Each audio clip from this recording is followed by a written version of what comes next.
अस्सलाम वालेकुम। मुंहिंजो नालो गुलशेर डगर आहे। अॼु मुंहिंजो मौज़ू आहे नाविल जा फ़नी नुक़्ता।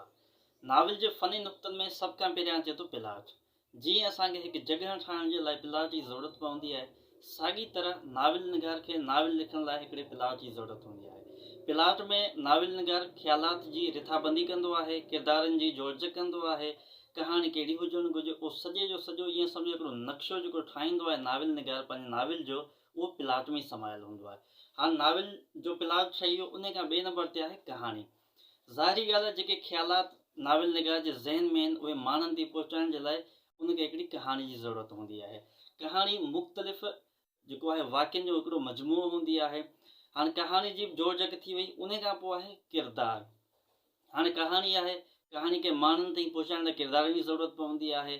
ज़ाहिरी ॻाल्हि आहे, किरदार असांजे माशरे में खयां वेंदा आहिनि ऐं उहो जेको किरदार जे ज़रिए पंहिंजे ख़्यालात माण्हुनि ताईं पहुचाईंदो आहे। किरदार बि असां खणी छॾिया। हाणे जेका मेन अहम ॻाल्हि जेका आहे नाविल में, उहा आहे ॿोली। छो त ज़ाहिरी ॻाल्हि आहे, नाविल निगार हिकिड़ा किरदार खयां आहिनि त ॿोली बि उन्हनि किरदारनि मुताबिक़ ई हुअणु घुरिजे। हाणे कीअं हुजे, ज़ाहिरी ॻाल्हि आहे, हिकिड़ो नाविल निगार जॾहिं किरदारु खणे थो, थर जो किरदारु खणे थो, त उनजी ॿोली बि थरी हुजे, उनजो लहजो बि थरी हुजे। हाणे ॿोली अहिड़ी हुअणु घुरिजे जेका माण्हुनि खे सम्झ में अचे, सवली ॿोली हुजे। हाणे उन में इहा बि ॻाल्हि ज़हन में रखबी त जेका मकालमा हूंदा आहिनि, जेके डायलॉग्स जंहिंखे चइबो आहे, उहे डिघा न हुजनि। ईअं न थिए जो नाविल पढ़णु वक़्तु माण्हुनि खे लॻे त हिकिड़ो माण्हू ॻाल्हि पियो ॿुधाए ऐं ॿिया फ़क़ति ॻाल्हि ॿुधी रहिया आहिनि। ईअं न हुजे, मकालमा जेके हुजनि उहे नंढा हुजनि, ईअं महसूसु थिए त ॻाल्हि ॿोल थी रही आहे। हाणे ॿोली बि थी वई हली, उन खां पोइ आहे मंज़र निगारी। हाणे मंज़र निगारी ईअं आहे त हिकिड़ो किरदारु आहे ॻोठियो, त हाणे ॿोली बि ज़ाहिरी ॻाल्हि आहे ॻोठाणी उन में इस्तेमालु थियल आहे, पर मंज़र निगारी बि ॻोठाणी हुजे। ईअं न हुजे त किरदारु हिकिड़े हारी जो आहे ऐं मंज़र निगारी मां लॻे त हू जेको वॾो ऑफिसर आहे।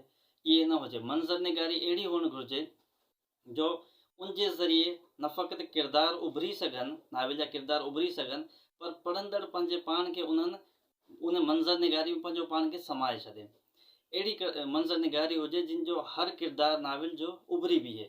उन खां पोइ आख़िर में आहे मक़सदी पहलू।